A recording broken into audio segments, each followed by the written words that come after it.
எங்கள் தொகுதி MLA Urvashi Amarraj MLA அவர்கள் எங்கள் தொகுதிக்கு நிறையா நலத்திட்ட உதவிகள் செய்திருக்காங்க. அதில் எப்படி சொல்லணும் அப்படின்னா, உள் விளையாட்டரங்கம், வெளி விளையாட்டரங்கம்னு சொல்லி நம்ம பேட்மா நகரத்தில் ஒரு பெரிய விளையாட்டரங்கம் ஒன்று கொண்டு வந்திருக்காங்க. எங்கள் தொகுதியிலேயே அதுதான் ஃபஸ்ட்டு.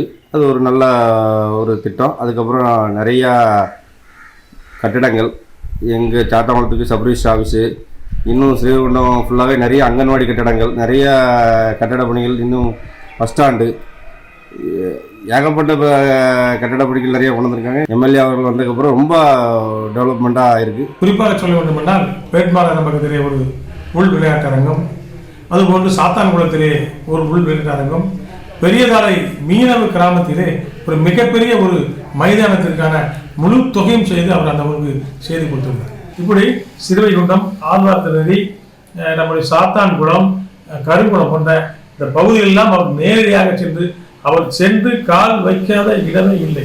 இலவச தையல் மிஷின்கள், அது மாதிரி முதியோர் பென்ஷன், 100 நாள் வேலை திட்டம், இந்த திட்டங்கள் எல்லாம் அவர் நேரடியாக கண்காணித்து மக்களுக்கு சேவை செய்து வருகின்றால் இந்த 4.5 ஆண்டு காலம் இந்த ஸ்ரீவைகுண்டம் தொகுதியை ஒரு தன்னிச்சையான ஒரு தொகுதியாக நிமித்தினார் என்பதில் எந்தவித ஐயம் இல்லை. இருக்கும் எம்எல்ஏ மிகவும் இளம் வயதுடையவர். இளம் வயதுடையவர் என்பது மட்டுமல்லாமல் மிகுந்த சுறுசுறுப்பும், மிகவும் அரசு நலத்திட்டங்களை நிறைவேற்றுவதில், சட்டசபையில் பேசுவதும், அதை பொதுமக்களுக்கு கொண்டு சென்று நிறைவேற்றி கொடுப்பதிலும் மிகவும் ஆர்வமாக உள்ளார். மிக எளிதில் அவரை அணுகி பார்க்கக்கூடிய அளவில் மிக எளிதான அளவுக்கு இருக்கும் ஒரு எம்எல்ஏ என்பதை நாங்கள் பெருமையோடு சொல்லிக் கொள்கிறோம். மேலும் அரசு நலத்திட்டங்கள் அனைத்தையும் நிறைவேற்றுவதிலும் மிகவும் ஆர்வமாக இருக்கிறார்.